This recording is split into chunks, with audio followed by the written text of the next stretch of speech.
All right, we're back. Yep. Do you care if Bow Wow exists? Why? Why is this question? Well, as I'm scrolling, someone brought this to my attention that Bow Wow just posted something saying, sometimes I really wish I never existed. I can never do shit right, even when I'm doing shit right. I'm better off. You know what we're not doing right? We didn't do our intro. Oh, all right. All right, well, I'm Brandon Killabh Hall. And I'm Erin Ashley Simon. And you're listening to Grassroots Podcast, where it's about the stories and opinions of influencers. And about Bow Wow. Telling their grassroots. And about Bow Wow. With his grass tree in the back, or whatever that is. What is that? I don't know, but that's a really nice tree. All right, listen, nevertheless, let's stay on track here. Yes. What's up with Bow Wow? Let's do a timeline of Bow Wow. A timeline in the sense of he's been extremely successful from movies to music to producing to pretty much everything. Yeah. So why is it that he, I guess, feels like he's in a rut where he can't do anything wrong? Is it because of the backlash that he gets now from him parading on jets or planes or whatever the hell he's doing? Like, what is the issue, I guess? Probably the issue is being hot, being like a hot young star, and then kind of falling off in a sense. Yeah. When you have so much attention and notoriety and such a high status, and you go from like being at the top to then kind of like feeling maybe lost or don't know what to do, like you're gonna do some crazy things probably. Yeah. I mean, we've seen it a lot with young child stars, how they're like big and then they kind of just like shit happens. They either in drugs or just kind of move on and have a good life or something like that. But he's one of the more interesting people. Like, I look at it, he's never really fallen off per se. Like, really think about it. You've never seen him fall on hard times. You've never seen him, even when he's paraded and done certain things, you've never seen him out where it's like, yo, Bow Wow in these streets looking fucked up. You know what I'm saying? Like, this nigga look crazy. You don't see that. Nah, he good though, and it's funny how, I mean, it's not funny, but it is kind of funny. Sorry, folks, but on that Instagram photo, he has, you know, he's going on about how he doesn't want, maybe he's inferring that he didn't want to exist. And there's people on there like, yo, you fine. Like, the brat even said, like, boy, you fine. Like, they didn't even give a shit about what he had to say. Like, he literally could be like, I want to die tomorrow. And there's people on there like, boy, you so fine. Like, what? That's the fucked up shit. Let's say this is a legitimate cry for help. And Bow Wow's out there saying, hey, little Bow Weezy's out there. Yeah. I'm ready to hang it up permanently, my life. And you got some fans saying, yo, nice jacket. You want to give that shit to me? Like, it shit don't make no sense. But on the flip side, we're in an age where people are not responsible and mature. So, we live in an age where trolls exist. And not only that, I think that the situation with him is that he's in a position now where when he does something or he says something, I don't think people can really take him seriously. Especially with that situation where he said that he was in a private jet and was on like a commercial flight. Yeah. He kind of put himself in a situation where like people are probably looking at him like if anything he posts on social media, they can't take him seriously, or that some people may think he's a joke. And it's not even just him. I feel like we're in an age in social media where people put things on social media that could be serious, but because of them posting it constantly to either get attention or people think they're trying to get attention, people aren't going to take them seriously. Like, this could genuinely be a cry for help, but because of his past actions, people may not take it seriously. But also, like, you got like a freaking GQ photo too, so I don't know how seriously you can take that. Well, that's the other thing too. If you're gonna, I know this may sound fucked up, but if you're gonna commit to committing, you gotta at least look somber in the picture. You can't be looking like money in the picture. You know what I'm saying? Like, that's the other thing too. But as we're looking at this, Bow Wow's got music coming out. Could this be his marketing rollout? The effectiveness of talking about ending it all. I just think it's so crazy. I just don't. I'm not all for the whole. Let's make something like a beef or me trying to hurt myself or something as like a marketing tool. It's like you gotta really stoop that low to market your project. And I'm not even talking about Bow. Like there are other artists and people who have done that. Like I don't think that they should do that. Like I think it's crazy. I think it's the age of fake it till you make it. And I think this is one of the times where, and I hope I am wrong, but I can't take this serious just because, to your point, he does so much shit where you don't know. You don't know. And a part of it, I get it. You know, shoe on the other foot. Yeah. He's been extremely successful throughout his years. Yeah. You're used to living a certain lifestyle. You're used to being perceived a certain way.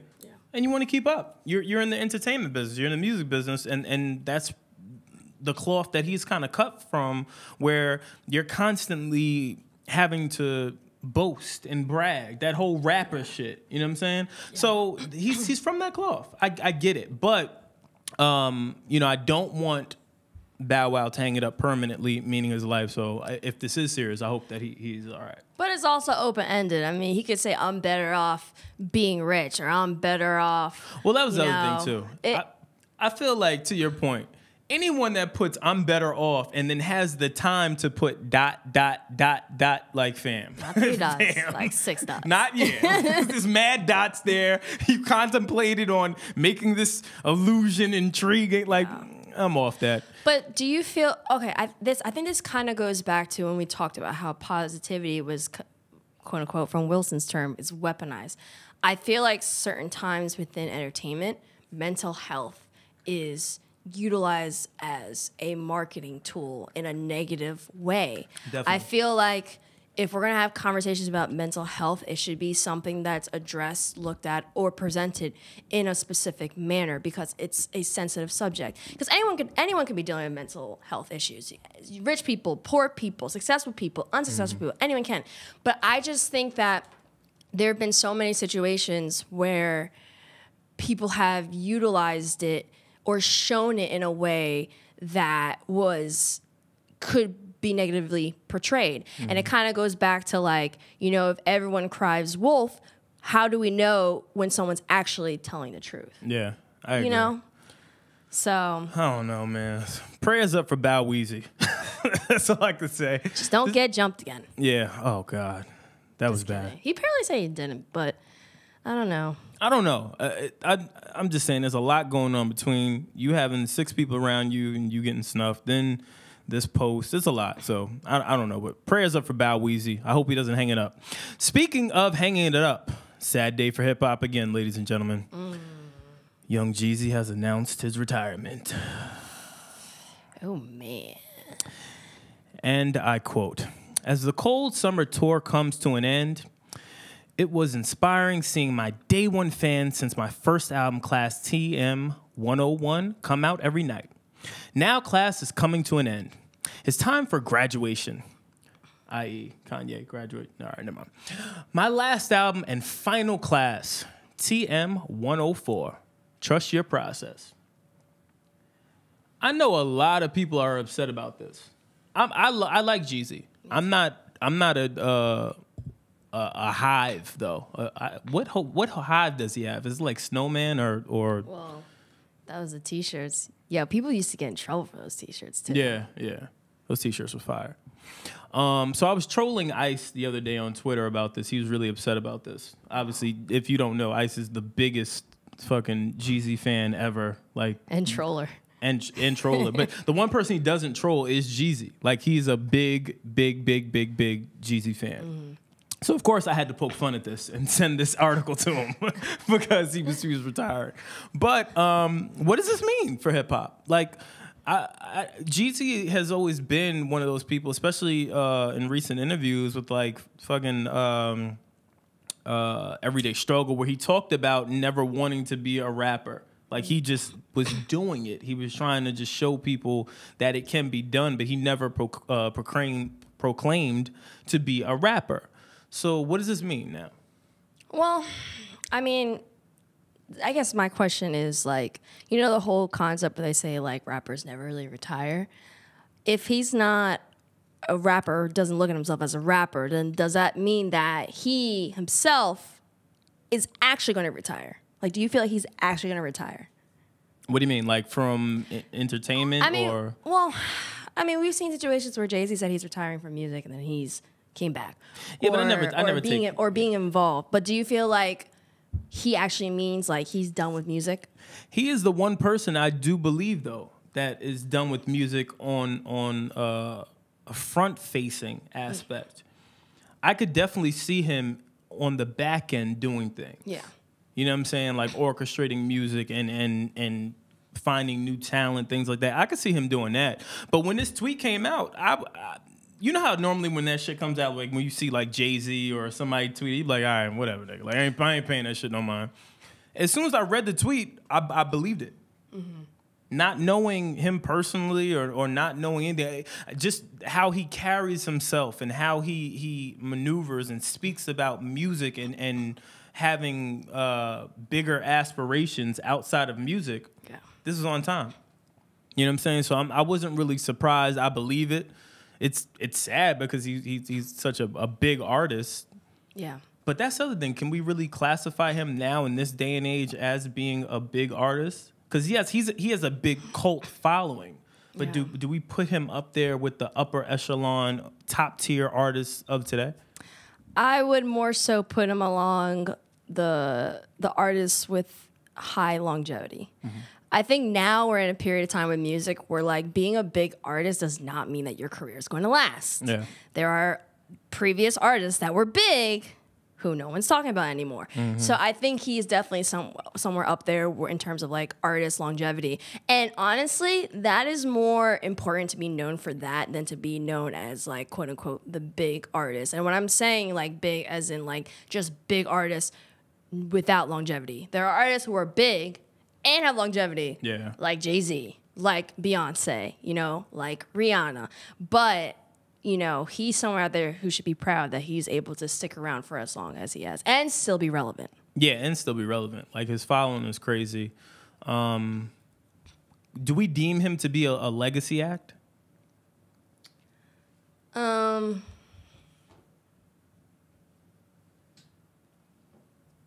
Yeah, in a certain sense. Right? In a sense, right? In a sense, I would agree. I would think he would be a legacy act. You figure the amount of music that he's contributed to just hip-hop in general, classic records in general. Yeah, I put him up there as that.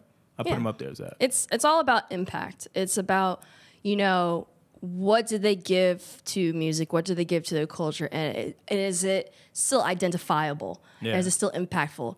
Everyone knows that the snowman, the cartoon snowman caricature, is connected to Jeezy. Yeah. Like, you see a snowman shirt, it's going to remind you of Jeezy. Mm-hmm. Like, so there's certain things that are still around. Like, that's even still around. I still see people with that T-shirt.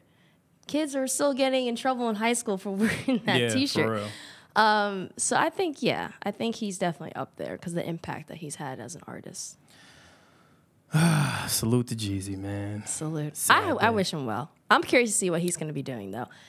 Maybe he's going to also not just do music, but maybe he's going to also get on that investment tip like some of the other artists are going to be doing. I can see him doing that. He still has a hustling mentality.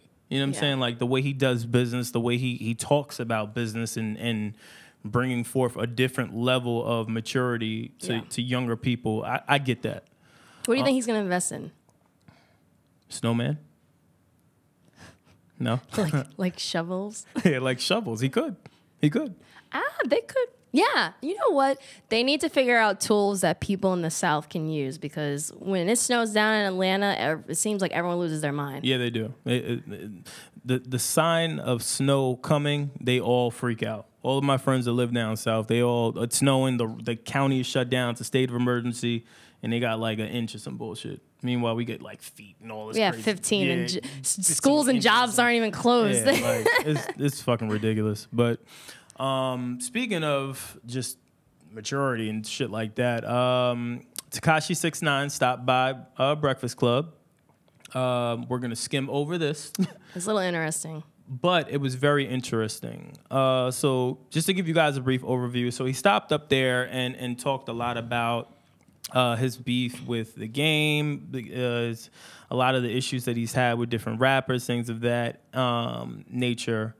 Go check out the interview because we're not going to really dive into this one that much. But I thought it was interesting hearing from his management and how they view him as an artist and how they view how they move, I guess, which was interesting to me.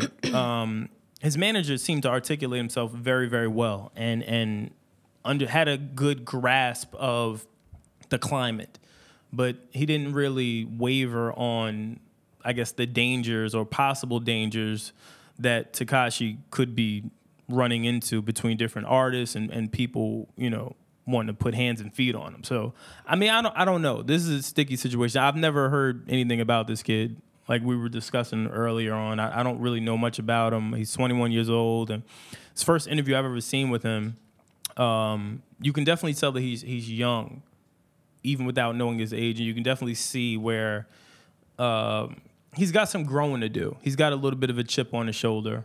Hearing his upbringing, him talking about, just being Mexican and not people kind of writing him off. He talked about teachers, there's therapists, a whole bunch of other shit. So I thought this was a very, very interesting interview, I will say. Yeah. I have a curious question. Do you feel like I'm going to talk about this on a deeper level, not even about, him having, these back and forth situations with other people on social media, but do you feel like, I guess it kind of ties back to our other conversation with Bow Wow. Do you feel like mental health and the lack of mental health and the lack of mental health support systems for young kids who are in low-income families or low-income areas or poor areas, do you think that could contribute to kind of like this situation where it's like they never really had an outlet to talk about certain things, so then they, one, don't really know how to express themselves in the right way and make him off a certain way? Because he did express himself, and I did think that it was some things that he said were kind of interesting in that interview for The Breakfast Club, but I also think maybe it's coming off a certain way that may rub people the wrong way. And two, is that why a lot of the young people are taking to social media to give off how they feel about certain things? Do you feel like the lack of like a therapist or a counselor or someone that they can talk to is contributing to these like ongoing social media beefs and stuff like that? He said that. He said that in an interview, not obviously that in depth, but he said in the interview, I was deprived as a kid from certain things. He said, I am a product of my environment. So, I mean, that's really what it is. He's one of the people. He said he comes from the bottom of the bottom. Yeah. You know what I mean? Like, he doesn't have a good family, I guess, outlet or core outside of his team that he has now. But growing up, he was written off multiple times. So, for him, that's why I can kind of understand him in a sense just from this interview. Yeah. Because again, this is my first time. I don't know any of this kid's music. I know nothing about him. Yeah. But just looking at the interview, you can see that he has a chip on his shoulder. He feels a way about certain things. Yeah. He feels a way about shit. So if people like him had access to therapy, access to counselors, access to even an individual that wouldn't write him off, how do you think that would impact hip hop? At least now, because there are a lot of artists that come from his situation that, especially the younger artists. So there's some younger artists that are beefing, all that stuff. So how do you think that would impact hip hop overall, or would it really? I look at him just after doing this interview, or him doing the interview rather. I look at him like the Joker to Batman. Right? The reason I say that, outside of the color, his colorful hair, and all that shit, that makes no never mind. He is the crazy person, quote unquote crazy person in hip hop right now that you don't understand. You don't know him. You just see him acting out. Hey, Blad, on Paru, man, fuck 6ix9ine, Blad. Hey, Blad, you can't come to my city, Blad. You can't, grown up. Oh. grown-ass men marching the streets. Y'all be grown-ass men. A little fucking kid got y'all niggas in y'all feelings, blood. But y'all not living like this, blood. Hey, blood. Hey, blood. On Paru, hey, fuck 6ix9ine, blood. The reason I say correlation to Batman and Joker, because it's the same thing. A lot of people looked at Joker as being crazy, but there was logic to his reasoning. You know what I'm saying? His logic was, we're all villains. I just want to be a higher class of villain. I want to start moving shit. I want to make things happen for villains. And also with Joker, he had something happen to him that turned him into what he is now. Segue. Great point. I wonder, outside of everything else happening, his horrible upbringing, fucking therapists writing him off, all this other shit. Yeah. I wonder what changed this kid. Because I don't really think that he is necessarily a bad person. Yeah. I don't think that he may have some dickhead tendencies, but who doesn't? Yeah. I do wonder what happened to him that has him the way that he is now. Jumping from gang to gang, allegedly. Jumping from city to city with, 2-3 people, and you're fighting in airports. There's a lot going on with him. I would love to just pick his brain a little bit just from that aspect. Well, when he's talking about how people are always writing him off and just a part of his environment, I don't even think it's necessarily one thing that happened to him. I think it's just an accumulation of things just happening. It's kind of like a nail in wood. You keep hammering it, and you keep hammering it. Oh my gosh, get over it. I can say that. I know, but... Yo, you always say pause. There's no one else to pause here. Oh my God, say it to your head. Pause. You always... No. I'm sorry. Before I go back to something serious, he always paused me for things that women can say. I don't understand that. There's no one else here. All right, forget it. Go ahead. A woman can say, keep hammering. Oh my God. Thank you. Where's the flag on the play? It goes back... You wear socks, don't you? Nah. Oh, you're not going to get that reference if you didn't listen to our last episode. Word. So go listen to it. All right. Going back. So it's kind of like a nail and a hammer tool. When you keep using the hammer tool to put the nail deeper into the wood. I see you're trying to say a pause. I'm going to make sure you don't. Eventually, it's going to get stuck. Yeah. It's going to get stuck in that material. It's going to get stuck in that position. He probably is constantly getting hit over the head by experiences, and it keeps him stuck in his ways. Yeah. So it takes it, and for him to get out of it, it's going to take maybe someone or something that just little by little is taking that nail out the wood. Mm-hmm. That actually was a really great reference. All right. That was actually really good. I can't slander you. But just getting off that, I do hope that, I do hope that I don't want anything bad to happen to him. I don't want anything bad to happen to anyone. Yeah, I just do think, especially from his management, because his management just, that's the one thing that I'm so confused about is his management really, really articulated himself well. Like, I was surprised. And not to say that he can't have good representation, but him articulating the situations and talking about his artist and talking about the environment. Yeah. I was just thrown by it. So I wish them well, and I just think that they may need to reevaluate some things. I just hope the situation doesn't blow up into something that's a little more serious, you know, because it has more... There's more people involved in this situation, like academics and a few others. So, I'm concerned. I really don't want to see anyone get hurt.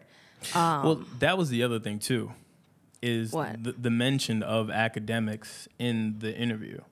Him saying that, oh, yeah, that's my friend. We're cool. Oh, yeah. And it's kind of like, you know how it is. Birds of a feather flock together, as do pigs and swine. But then that all... Yeah, that's just oof. So I mean, it gets sticky. It gets sticky. So I don't know, but I hope they all figure it out. So fucking in later news, Jeezy invests in a promise app to help people pay bail. We rich, bitch. Oh my God. No? Finally.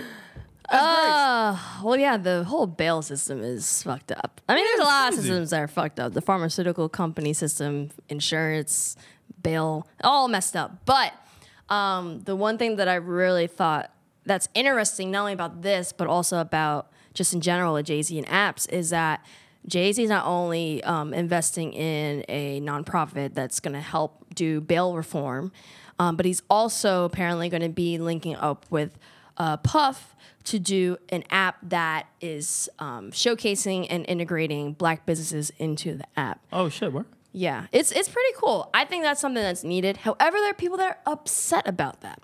They're upset from what I've seen on social media because they're saying, why don't you invest in the apps that are already doing that? Now, I have my own personal thoughts. I want to hear yours first before I get into my little, little Puerto Ricanness over here.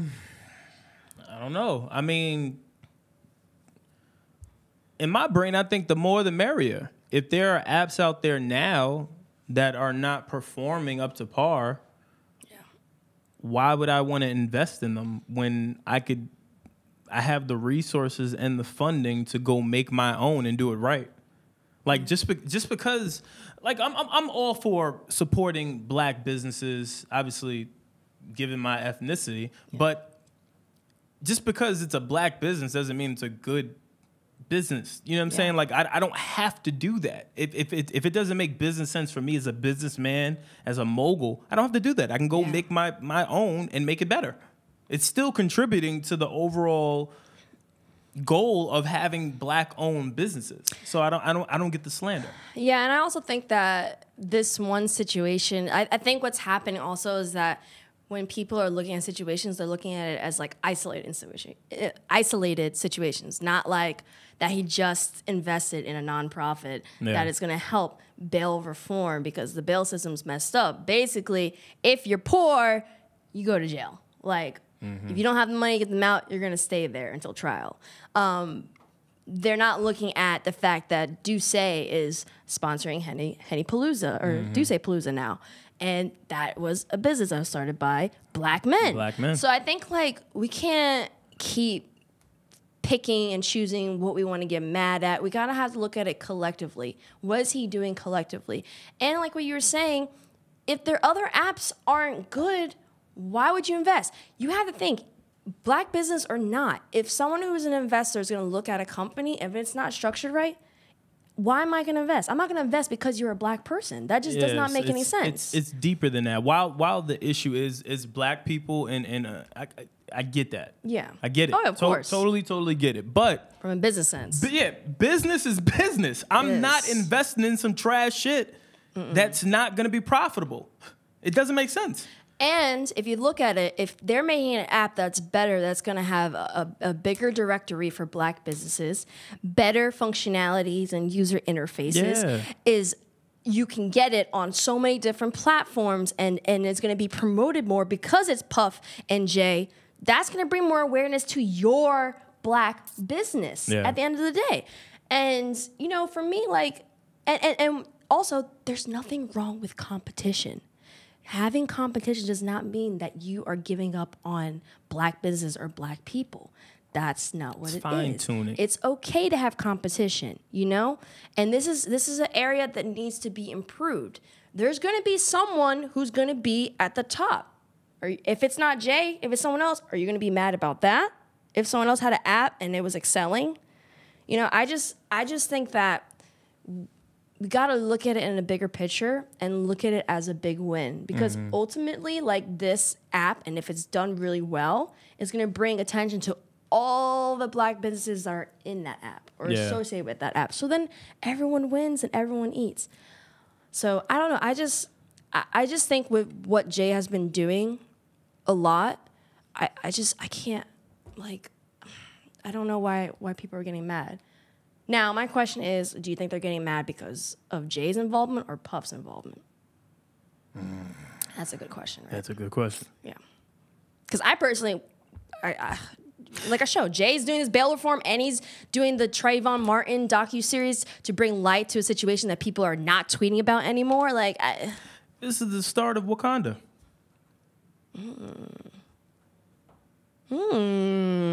This is the start. You build a place, you give a platform for people, and give them hope. You know how many people that legitimately go to jail that are innocent? And not just saying they're innocent, because I know everyone in jail is innocent. But that legitimately go to jail and that are innocent, but because they don't have the financial backing to get out or bail themselves out, they're stuck there. Yeah. Shit like this is needed. It is. It definitely is. And So- this bail reform is not going to, it's going to be for, you know, blacks, Hispanics, Asians, and Everyone. I think, what do they say here? They said that is this for the app? Yeah, this for that. I think they said below too that it's going to expand for other minorities too. Yeah, it expands and for not just black. It's going Yeah. to be Asian American, Latino, LGBT, Muslim, Jewish. Listen, Wakanda forever. Yes. Bars. I had to do that. His shoulder's mad tight. I had to lean back because I got the table here. All right, whatever, fine. Yo, hitting my elbow on the table. That's the worst. Hitting that bone. Oh, man. Speaking of just crazy shit. So Logic confirmed split with wife, Jessica Andrea. It's very simple. In quotes, this is obviously from Logic. Mm-hmm. It just didn't work. I thought this was interesting. Really short and brief, just because I like Logic. I stumbled on Logic years ago. A few years ago now, thinking about it. Literally on fucking Spotify, a song came on off of second album, first album, whatever it was, and I was like, holy shit, what is this? Yeah. And then I heard his project and I fell in love with him. Pause. After that, I followed him, and the reason I brought into his brand and him is because he was very big on just being normal. His normality was, yo, I got a dog, I got a wife, like I don't care. I just want to make good music and I want to inspire people. So in that logic, then didn't wear jewelry. You never saw him out. He was like an enigma. He reminded me a lot of M, just being very mysterious. To fast forwarding now, where his swag's a little different, different. Got jewelry. He's out and about. He feels like he can be better off just being single. So my question I pose to you is, do we think the industry got to him? Did the evils finally sink in? And Logic can't see the logic in marriage anymore. And so he's jumping ship, ladies and gentlemen. Oh my gosh. I guess case. before I answer, how old is he? I don't know. Let's look it up quickly. All right. Just to see how old he is, because I have a thought, but I need to first know how old he is before I even give that thought off. How For specific reasons. about you give your thought and let's see if you're on par from an age perspective. Okay, so I think that what we have to all understand is that if you get married young, you're not going to be the same person that you were when you were younger compared to how you are older. Agreed. Like how I was when I was 21 years old is not the same Erin as when I was 25. So things can change. Not saying that all marriages that happen when people are young are going to go in divorce, but that does happen. I mean, that happened to my parents. My parents got married young. They both got older. Both ended up being two different people than they were before, for good and for worse. Mm-hmm. And it didn't work out. So, and also like we're all happier when we're single. Like that's just the facts. Everyone's happier when they're single to a certain extent, because in relationships you're dealing with another personality. You're dealing with someone who likes different things. Relationships are about compromise, non-negotiables and negotiables. You're not gonna always be happy in relationships. So yeah, of course you can be happy when you're by yourself, because we're selfish human beings. Deal. We're selfish at the core. Yeah. You don't got to deal with people nagging or this is that and the third. So you're gonna be all happy and be like fucking Snow White with the birds chipping around and just like all that. So I just think that like when people get older, they grow apart, and that's very possible. Well, you are right. He was born January 22nd, 1990, and he is 28. So he's getting close to that 30. He's getting close to that 30. Look at him. He's got all these goddamn chains. I don't know who he is. Who are you now? 7 chains. Yeah, like I'm so perplexed. Nevertheless, I really don't care. I just wanted to pose my case. I don't care if they separated. I don't. I mean, well, you say you don't care as in like you're not like into that gossipy stuff. Yeah. Like not like I don't care about their marriage coming to an end. That's horrible. I pray for you guys. But in the sense of like from a gossipy aspect, I don't really care to know this. It's none of my fucking business. I don't care. Y'all go separate and figure that shit out and just keep being great and doing what you're doing. But that goes to the question that when you're a celeb, like, let me think of how to word this because I don't want to word it the wrong way. But like, if you're someone like him or someone like Cardi B, like what to what point are you allowed privacy? You're not. You live in a glass house. That's what you sign up for. When you become an artist, you are now open to criticism, feedback. You are open to people telling you how to live your life, even though it's you. You're open to people telling you how things should be done and how they can't be done and or what you can or not do. I feel like there still has to be some level of privacy, though. No. Not everything. Like, I don't want you telling the whole world, like, the exact manner that I take a shit. So, like... If it's pertinent news and how long you've been on the toilet, maybe news. Just saying. When you're an artist, everything matters. Everything matters. There's no privacy. There's nothing. There's nothing. They may have to just control the people that are around them then. Because, I mean, look, even Beyonce and Jay-Z have some level of privacy. But no, they don't. They do. They do have some level of privacy. We don't... Regular fans, industry people, that's different. We hear about everything. But regular fans don't know everything that goes on within their life in a certain aspect. Not everything. Well, but that could be said for any artist. Not everything is put on display. You know what I'm saying? Like that's not what I'm saying. So then there's still that certain level of privacy then. There is always going to be a level of privacy. You're not going to know when someone, goes to the bathroom when they just have. So you're not going to know that. But the major things like a breakup, a baby being born, a new record deal, you losing your house, someone passing away, fucking, I don't know. But the major things, even if you try to hide it, you can't. Just like, for example, what's her name? Kylie Jenner. Totally off topic. They made a whole big thing about her hiding her baby from social media. Her reasoning was she wanted to kind of take in being a new mom to herself, which is respectable, right? She got slandered for not posting her baby and the name and hiding it. That's the world we live in. But you're an A-lister. We need to know. We're fans. We control your life. But she created that environment. She created that environment. The Kardashians created that environment where they share everything. So when you don't share anything, it's like the opposite. But that's my point. Once you hit that realm of stardom, you're in the game. It's just what it is. You're in the game. Well, also a lot of things that you mentioned too are going to be public information. Like when you get married and when you get divorced. And if you go to divorce court, that's going to eventually be public information. Yeah. When you certain things legally, contractually are public information. So I understand that. But I do I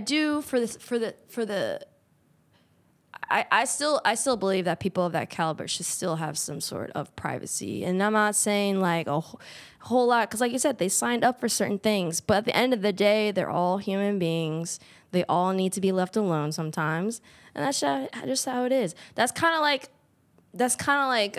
people saying like, okay, we did grassroots, right? So our entire lives need to be put out on display on this podcast or other people talk about it. No, it doesn't have to. I definitely want some privacy. Well, no, I think we open up the doors as we critique people like Logic and fucking 6ix9ine and all these other people. We now open the door for them to critique us. They can. I don't give a shit. I don't care. Like, I don't really care what y'all say. I got nothing to hide. Yeah, I don't really care. But I'm just saying, you open up that door once you step into certain realms. So, I don't know. Either way, I do hope that they figure it all out. And man, I just think they gotta just change people around them. Oh yeah, well that's definitely, because that's usually what happens. People's shit gets out there because a friend of the family or someone gives this stuff to like TMZ or another. Like you gotta fix that. You gotta fix it. You gotta fix it. Keep some of those people off. I guess, and lastly, just to kind of briefly skim over, so Bobby Valentino is named as suspect in Georgia rape case. Yeah, and then Lisa Bloom says that more victims are coming forward against Trey Songz and his legal battles on physical assault. So I guess more to come with that. Prayers up for them, gentlemen. I don't really know what's happening, but I respect that situation. Prayers up to everyone. Yeah, and let the truth come out. Whatever it is. Whatever it is. Whatever it is. Let the truth come out. So that's pretty much it. Yeah. I wanted to say something, and I always have that one topic where I wanted to surprise all of you guys. I read a crazy rumor about Will Smith being in Savannah, Georgia with another woman. I thought it was, don't Will and Jada have an open relationship? Isn't that like known? Well, that was the thing. I don't know. The way that it was framed was like no one knew anything, and Will was on sneak tip. But I love Will Smith, so I'll support him through anything. I feel like he got that video crew with him down there for his recent videos. He got a vlog like no. So I saw he did. He posted some shit. He wears a body cam. Oh.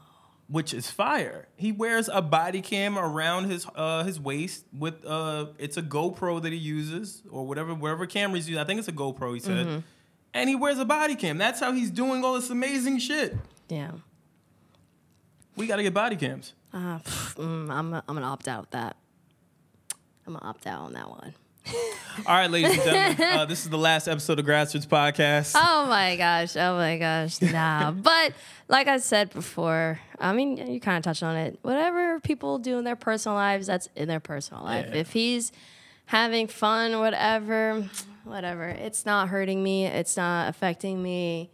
It is what it is. Yeah. But basically. Will Smith's video vlogs and Instagram are fire. They are fire. I see some other people trying to do it, but his is the best. Yeah, no. Nobody's fucking with Will right now. It's fire. So, with that said, as always, follow us, Grassroots Podcast, and that's Grassroots Pod, and that's on Twitter, Instagram, Grassroots Podcast on YouTube, and we have a GroupMe chat that's going to be posted. The direct link to it will be posted in this YouTube video, and we look forward to hearing from you guys. We're taking fan questions like we normally do. You can call in. That number is exclusively shared on our GroupMe chat. The GroupMe chat, for those that don't know, it's legitimately a chat where we're talking to our fans literally 24 hours a day, and it's free. So you can join up there. It's really fun. You post music. A lot of the playlists that we've done with Audio Mac, a lot of the fans have submitted and have made it on with some really, really dope records. So that's always good. And we want to hear from you guys. So let us know what you think. Tell us your thoughts about a lot of the topics that we covered today. That's it. I'm getting better with this ending. Like, you know how like you nail the beginning? You always nail the beginning. You always have this energy. It's like, hey everyone! Like I can't really pull that off. I'm doing really good at the endings here. I was about to say you did a good job on this one. It was smooth. I didn't fuck up the emails and nothing like that. I had to, yeah. I didn't say anything. Trust me, if you did, I would have been like, but yeah. Well, they killed me last episode when I was saying deuces. They killed me. Yeah, it was funny. But it was it was kind of a pun because it's like. He was saying deuces to DJ Envy, like, oh, deuces to me saying sorry, bye. Sometimes when you're that creative, they don't get it for light years. That's all right. People always mess up my name, so I don't feel bad. How can you mess up Erin? That's all right. That's another topic of discussion later on. With that said, I'm Brandon Killabh. I'm Erin Ashley Simon. And we out. Hey.